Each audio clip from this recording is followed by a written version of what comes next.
Fala vascaínos, eu sou o Cadu e estamos chegando para mais um giro de notícias, rapaziada. Mas antes da gente ir pro giro de notícias, deixa o like, se inscreve no canal e segue a gente lá no nosso Instagram, Loucos da Colina Underline. Vamos que vamos!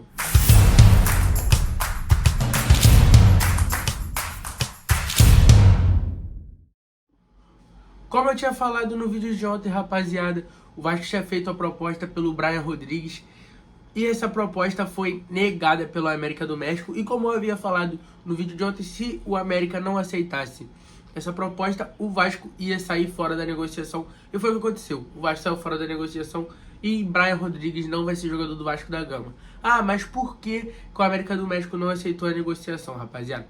O América do México não aceitou a negociação, não foi pelo valor que foi porque ele não ia ter tempo suficiente para contratar outro jogador para suprir a ausência do Brian Rodrigues. Então o clube preferiu não aceitar a proposta porque ia ficar sem um dos melhores jogadores do time e não ia ter como repor ele. A proposta do Vasco foi de 7 milhões de dólares, mais ou menos 40 milhões de reais. Então o Vasco agora tem um mês mais ou menos aí até a janela de transferência acabar para trazer um ponto esquerda titular, que é a prioridade da diretoria no momento. Lembrando que a janela de transferências do México fecha domingo, por isso que o América do México não teria o tempo para repor a ausência do Brian Rodrigues. A janela não é como aqui no Brasil, que só fecha em fevereiro, final de fevereiro, e então por isso que não ia ter esse tempo. E o empresário do Brian Rodrigues estava meio que forçando a saída dele pro Vasco, até porque eu acho que era da vontade do jogador. Então isso até causou uma rusga com o empresário do Brian Rodrigues, o Brian Rodrigues com o América do México.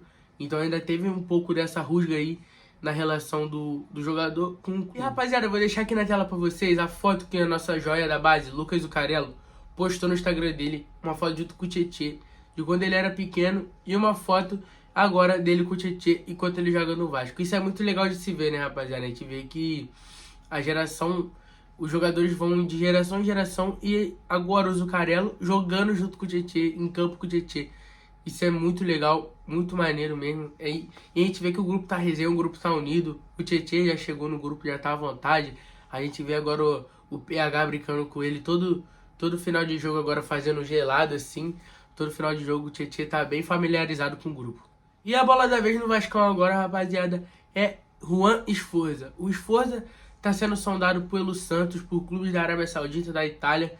E o Santos pretende fazer uma proposta de empréstimo com o Esforza com opção de compra, rapaziada. Eu acho muito válido o Esforza ser emprestado agora, no momento, porque ele não vai ter oportunidade nesse meio campo do Vasco, até porque o Vasco tem 2 meio campos montados certeiro, sem o Esforza estar nesses 2 meio campos. Então eu acho muito difícil do Esforza atuar esse ano.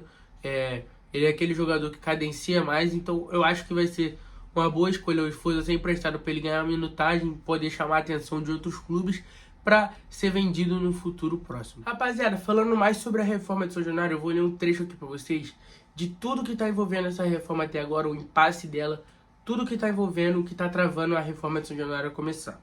A Prefeitura do Rio diminuiu as burocracias que envolvem a venda do potencial construtivo de São Januário, mecanismo que viabilizará as obras de reforma e ampliação do estádio do Vasco. O prefeito vascaíno Eduardo Paes decretou que quem comprar o potencial construtivo terá o projeto aprovado em 20 dias. Anteriormente, por exemplo, o processo burocrático travou nas negociações que estavam avançadas. O principal dificultador nesse caso era que o comprador precisava negociar o terreno com a prefeitura após assinar a intenção de compra do potencial de São Januário. E muitas vezes não conseguia obter espaço, como aconteceu com um que estava disposto a adquirir a maior parte dos metros quadrados. O principal entrave no momento é em relação ao fluxo de pagamento da operação, já que um descansamento entre o fluxo da incorporadora, a forma do financiamento e a necessidade do Vasco. Por isso, a engenharia financeira mais factível atualmente é a antecipação de recursos através de empréstimos bancários que seriam feitos pelas empresas interessadas. Conclusão aqui, rapaziada. O Vasco ainda só não teve, então, o estádio reformado ainda, graças à negociação com a prefeitura, que tem muitas burocracias, e acabou que a empresa que ia comprar o potencial construtivo do estádio, não conseguiu comprar por causa dessa negociação com a prefeitura. Então, não teve nada a ver com a negociação com o Vasco. A negociação com o Vasco estava tudo certo, só que a prefeitura acabou travando essa negociação com o investidor. Agora, vai ser mais fácil desse investidor conseguir fazer a compra do potencial construtivo do estádio.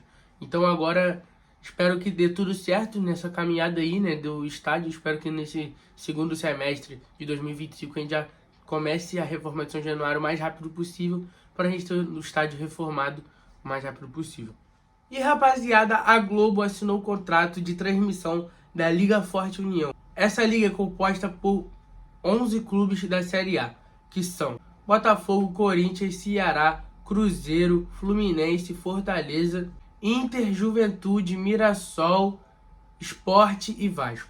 Lembrando que a Libra também tem os direitos da Globo, então todos os jogos basicamente vão ser transmitidos na Globo, Sport TV, Premier. E rapaziada, para finalizar o girão de notícias, vamos falar sobre a lerdeza da nossa diretoria para fazer as contratações. Desde o meio do ano de 2024, a gente ficou a janela de transferências inteira tentando contratar um zagueiro. Não conseguimos contratar um zagueiro. E aí, chegamos agora nessa janela, fizemos 5 contratações.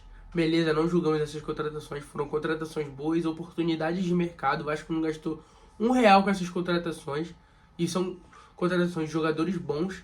Agora, o Vasco não conseguia ainda ter contratado um ponta, ficar esperando esse tempo todo pelo Brian Rodrigues. E o Vasco tá com dinheiro para contratar esse jogador, né? O Vasco tem 40 milhões separado para contratar esses jogadores, 7 milhões de dólares, que foi o que o Vasco ofereceu.